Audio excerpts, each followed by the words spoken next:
kailangan yung maipaliwanag. So, hindi pwede yung ganyan na yung tactics na ganyan, na parang, parang sorry for the pusit, na kapag nasusukol na ang pusit, ay nagaano ng maitim na tinta. So, ayaw natin ng ganun, Madam Chair. Bakit mo ako kinocrucify for saying facts?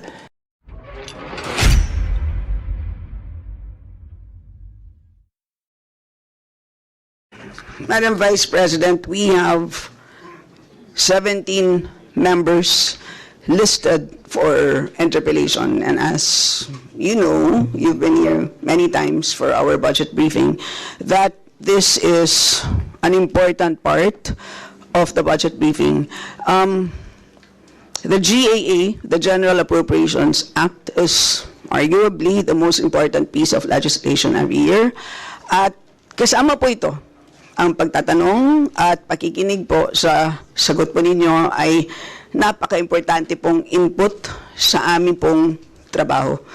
So, yun po, kami po ay, we will proceed to ask questions.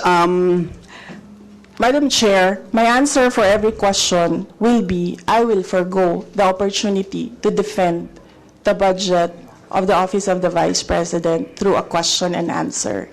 And I will leave it to the House to decide on the budget submitted.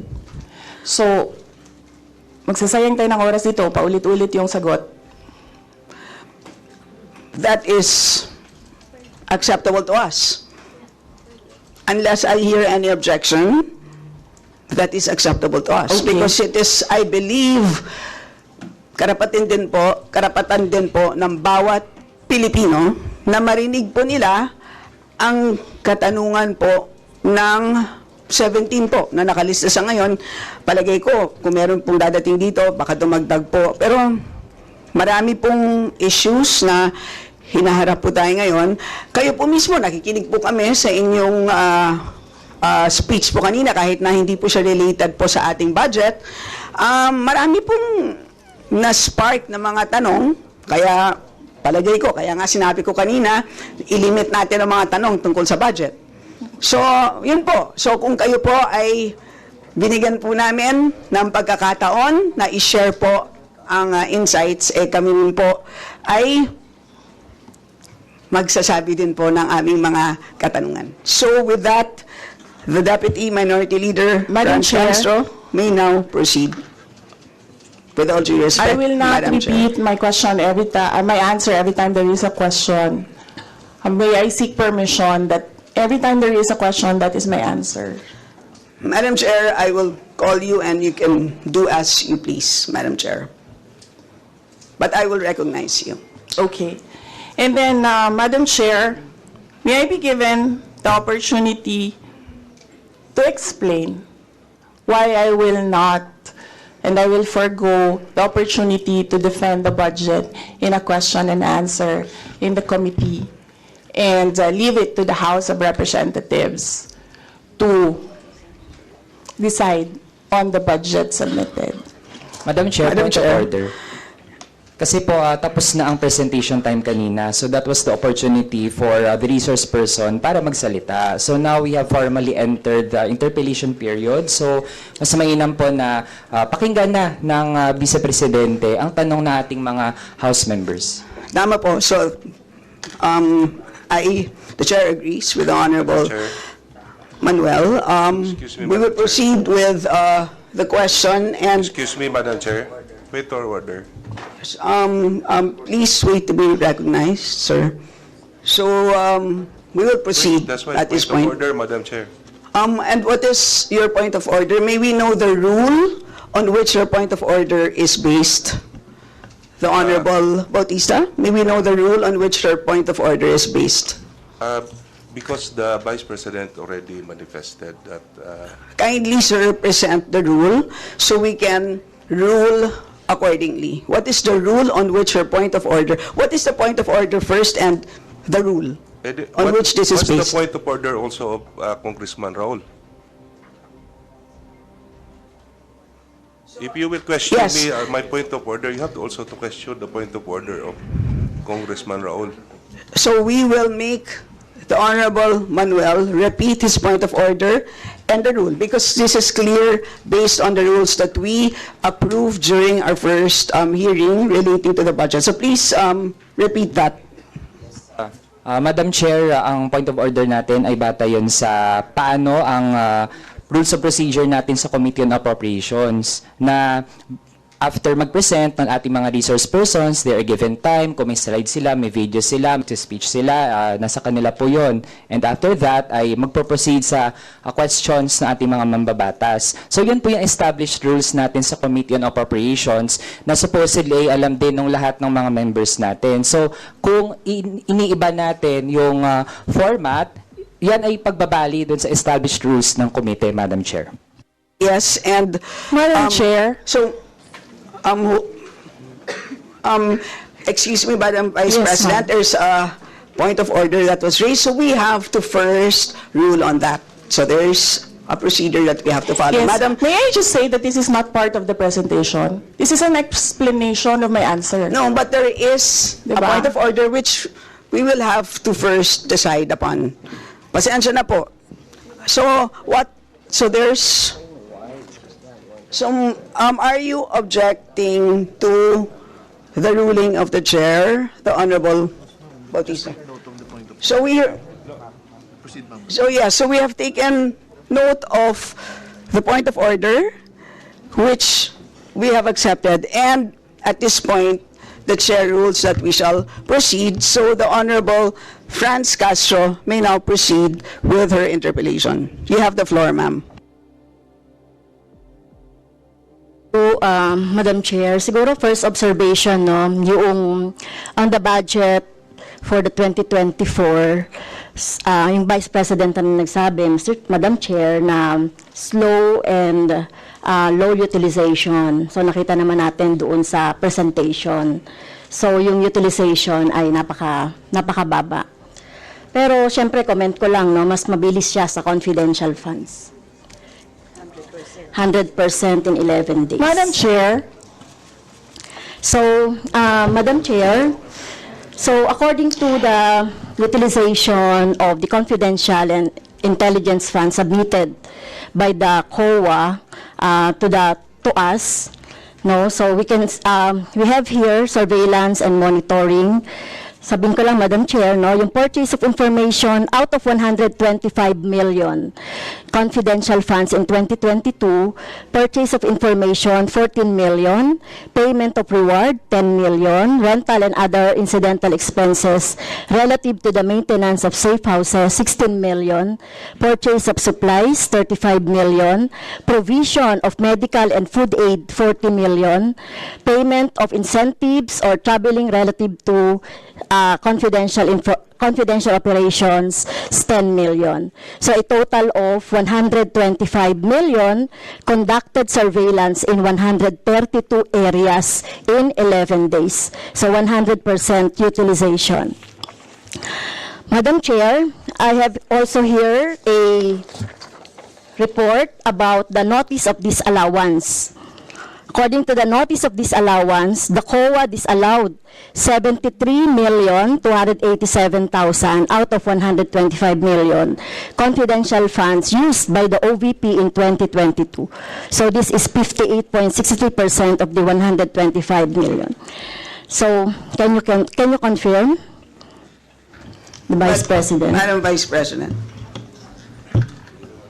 Madam Chair, since you allowed her a snide comment, you will allow me a snide comment as well.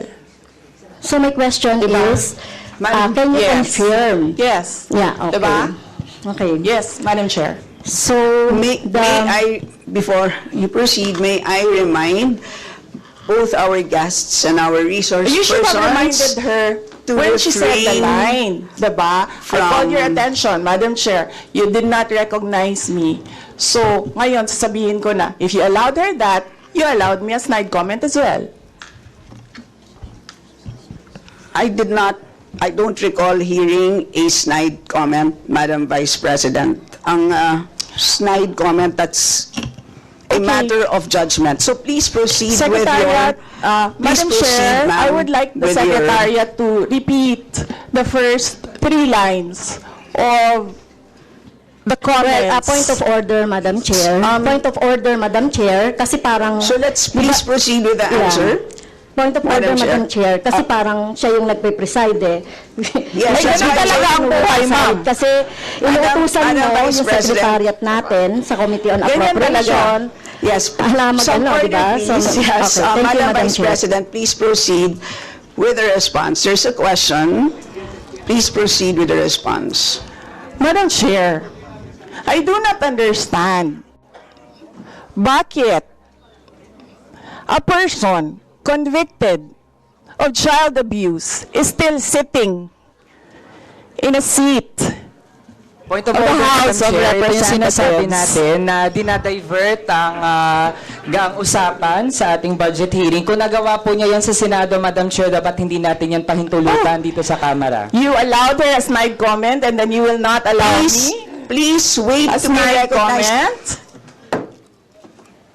Excuse me, our members and our guests. I warn please, you. Please wait Don't to go be into this rabbit acknowledged. hole. Please wait to be acknowledged before you speak. Okay, so at this point, Honorable Manuel. Yes, Madam Chair. Again, it's another point of order kasi kapag may mga deliberation tayo, we should stick to the topic. Hindi pwede, Madam Chair, na dinadivert natin yung usapan para hindi natin sagutin yung tanong ng mga mambabatas natin. This is actually the best opportunity, formal proceedings, nakikita po ng publiko para malaman anong sagot ng Vice Presidente. So hindi po natin napapayagan ang ganong mga argumento na hindi naman tumutumbok dun sa topic natin. So, Madam Madam Vice Chair, President, there's I a will make this question. easy for you.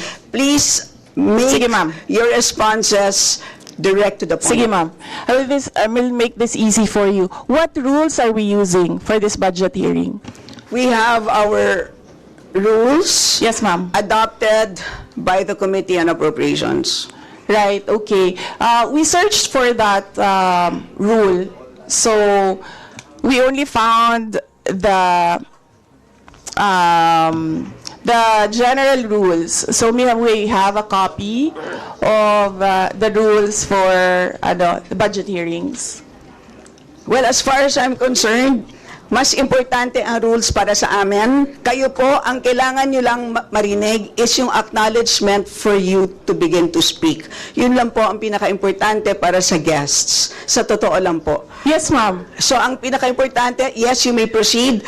At saka po yung adjournment. Yun lang po. Yung termination po. Yun ang pinaka-importante lang po.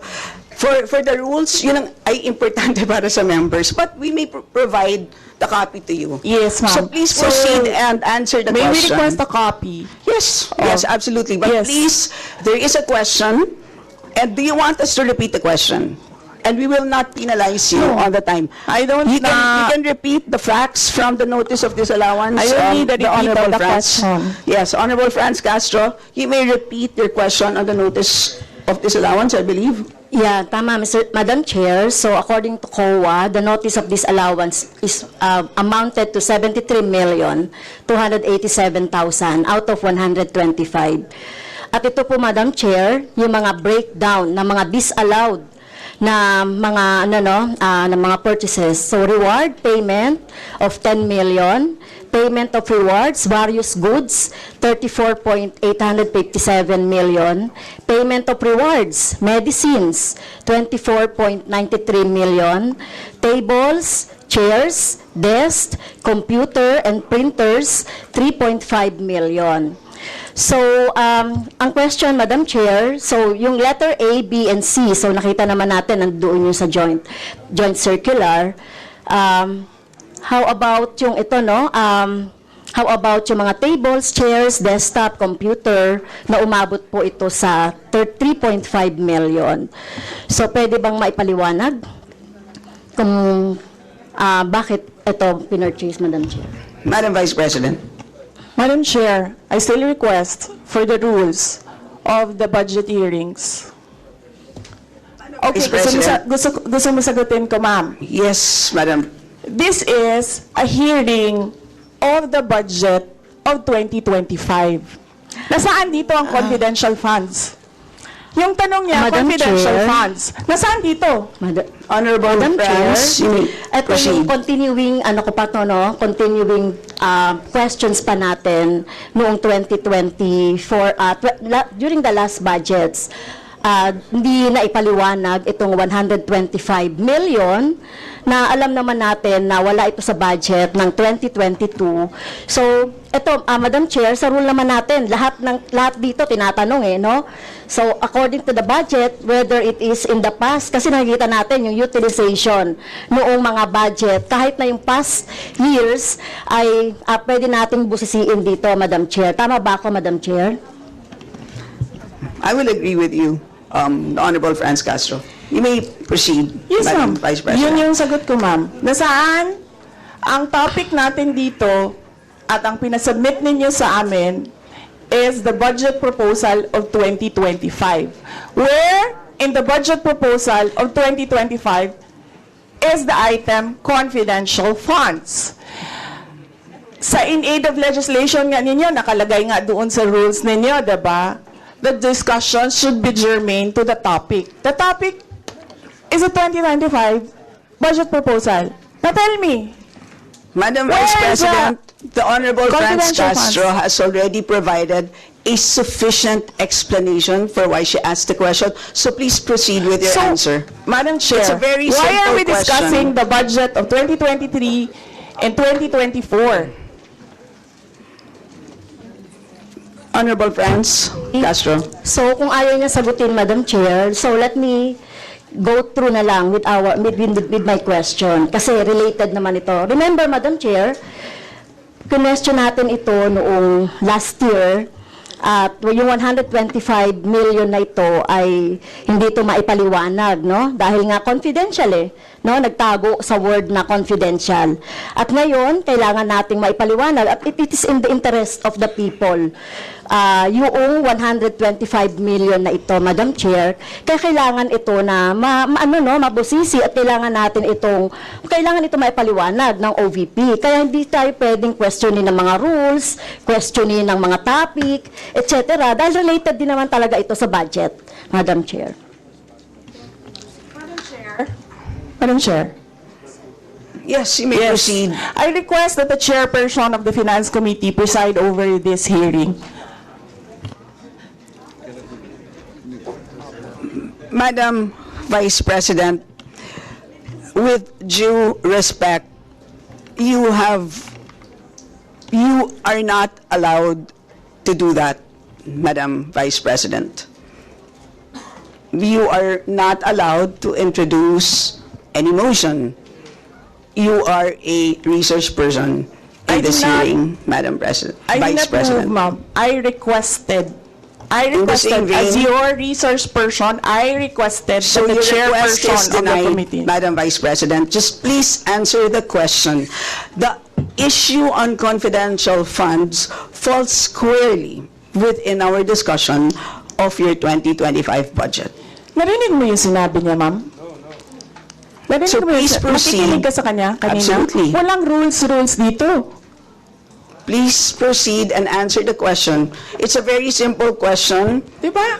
Please explain the specific spending on those items that she enumerated, amounting to a total of, Honorable Franz, do you want to Amounting repeat to a that? total of 73.287 million. So, dahil may notice of disallowance, so ibig sabihin, Madam Chair, illegal ito at not in accordance with the joint circular by the COA, BBM, and other related agencies. So, kung ito ay dinisallow, so ibig sabihin, illegal yung paggamit nito. Madam Chair, nitong mga items na binanggit ko po, Madam Madam Chair, Yes, Madam Vice President. you cannot allow a member of the House to just claim that it is illegal. Pero I have, That is a Madam notice Chair. of disallowance. That is a procedure inside the Commission on Audit. Hindi sa upuan niya. The honorable friends. Okay, thank you, Madam Chair. So, thank you for the explanation, Vice President. Okay, next. According to accomplishment report of OVP, it spent 10 million for payment of reward. So, Madam Chair, in 11 days, ilang tao kaya at magkano kada tao ang reward? In fact, COA disallowed the whole amount spent by OVP for payment of reward. Hindi ba, Madam Chair, questionable ito? Madam Chair, the invitation letter that we received from the House of Representatives. Dear Vice President Duterte, the House Committee on Appropriations will hold briefings, hearings on the budget proposals of various departments, agencies, and corporations relative to the fiscal year 2025 National Expenditure Program as the basis of the fiscal year 2025 General Appropriations Bill. Nasaan? Sa presentation ko kanina, ang haba. Ang confidential funds. Honorable Franz Castro.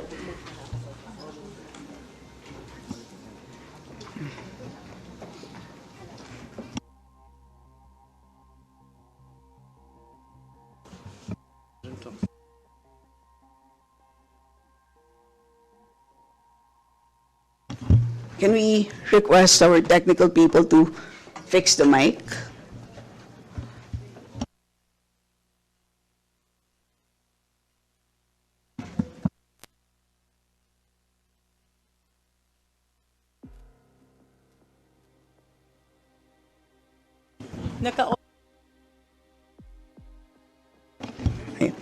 Can everybody check their mics and make sure that they're switched off para maka-switch on yung si Franz?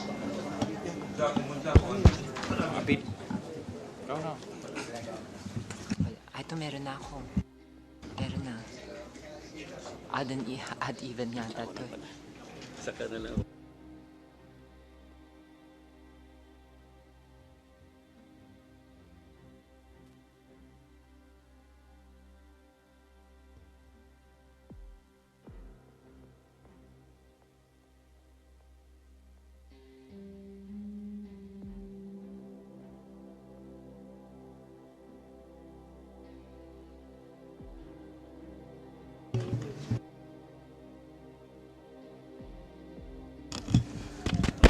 Madam Chair, point of order lang ulit, Madam Chair. Kasi kailangan lang nating ma-establish. I would assume hindi naman po pinanganak kahapon ng ating resource person. Practice po natin sa House. Madam Chair, that is a bago slight po- remark. Na para po tayo ay makapagtalakay ng budget na pinopropose para sa susunod na fiscal year, chine-check natin paano din gumagastos yung mga ahensya even in the current year and in the past year. Also, Madam Chair, Section 162, Rulings as Precedents, rulings on questions raised by members shall form part of the parliamentary practice of the House. At practice po natin since time immemorial na hindi lang po ang proposed budget yung tinatalakay. Kasi yung performance ay dapat bahagi din ng discussion. Yun lang, Madam Chair. Noted. Honorable Franz, could you kindly check if your mic works? Okay, thank you, Madam Chair. So yun po, no, yung sinasabi natin kanina, yung payment ng reward, the resource person can answer this. Questionable, tingin ko ay questionable ito. Okay? So, next, according to the accomplishment report, isa sa pinaggamitan ng OVP ng confidential funds ay yung provision of medical and food aid.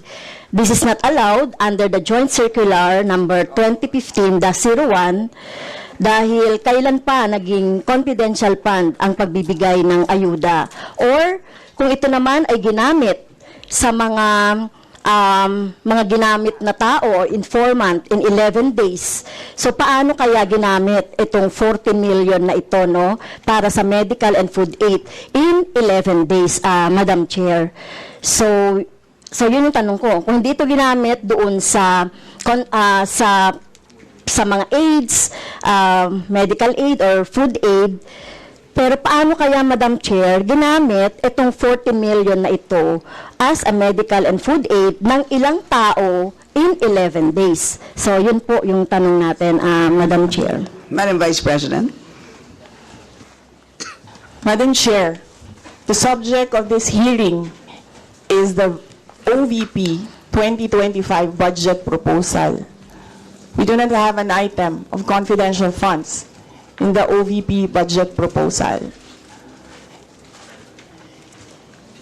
Honorable Franz. So, may I continue, Madam Chair? Isa sa bumubukol na confidential fund ng OBP noong 2022 ay nasabi ko na, Madam Chair, yung medical and food aid at saka yung mga purchase of supplies. According to the accomplishment report, the OBP spent 40 million for medical and food aid in 11 days. So, ang ibig sabihin nito, Madam Chair, konting math, pumapatak na 3.64 million kada araw ang gastos para sa food and medical aid.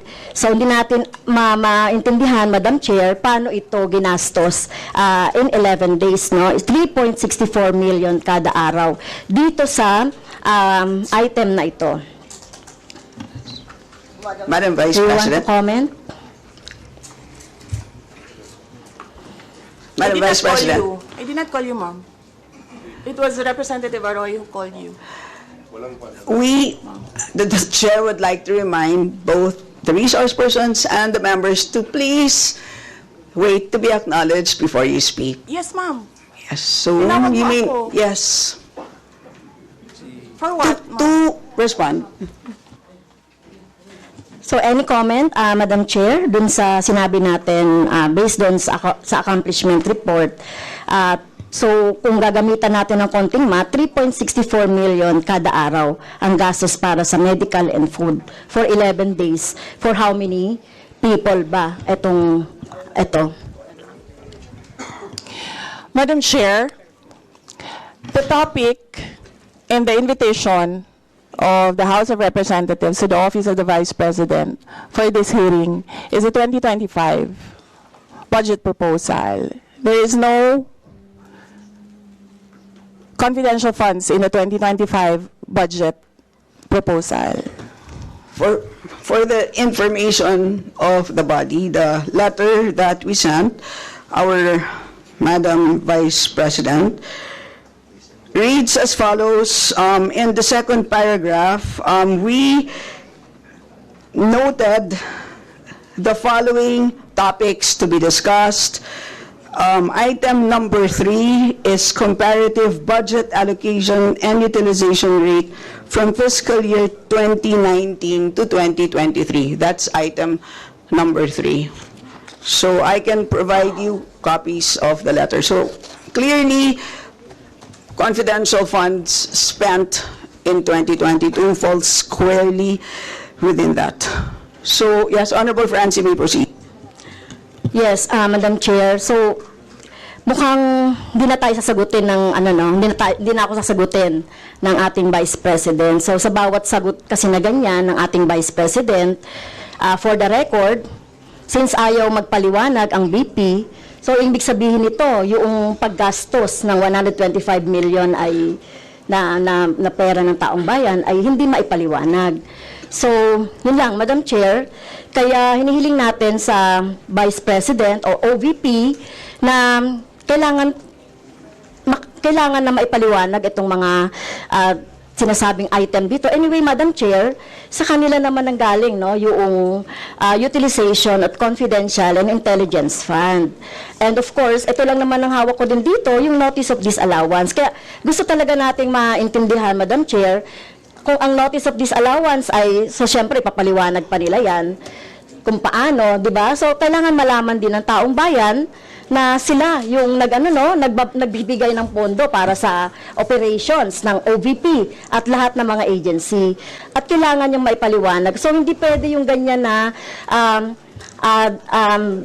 yung tactics na ganyan na parang parang sorry for the pusit, na kapag nasusukol na ang pusit ay nagaano ng maitim na tinta. So ayaw natin ng ganun, Madam Chair, kasi yung atin namang pinag-uusapan dito ay budget. No? So wag naman mag-ugaling pusit ang Office of the Vice President. Madam Chair, may I point of information only, Madam Chair? May I?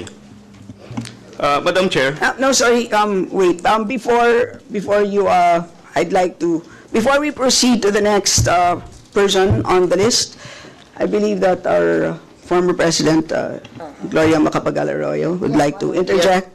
An observation made in relation to the point of order, because in the beginning, it was settled that the issue would be the 2025 budget. And in all our hearings, to what I recall, when we want to question something about performance, we question the 2024 budget, not the 2023 budget. What is being questioned now is the 2023 budget, which was discussed very extensively last year. And that is the reason why the House removed the confidential funds. So that issue has already been, to my mind, for purposes of the budget hearing, laid to rest. So that's my observation, Madam Chair. We note that,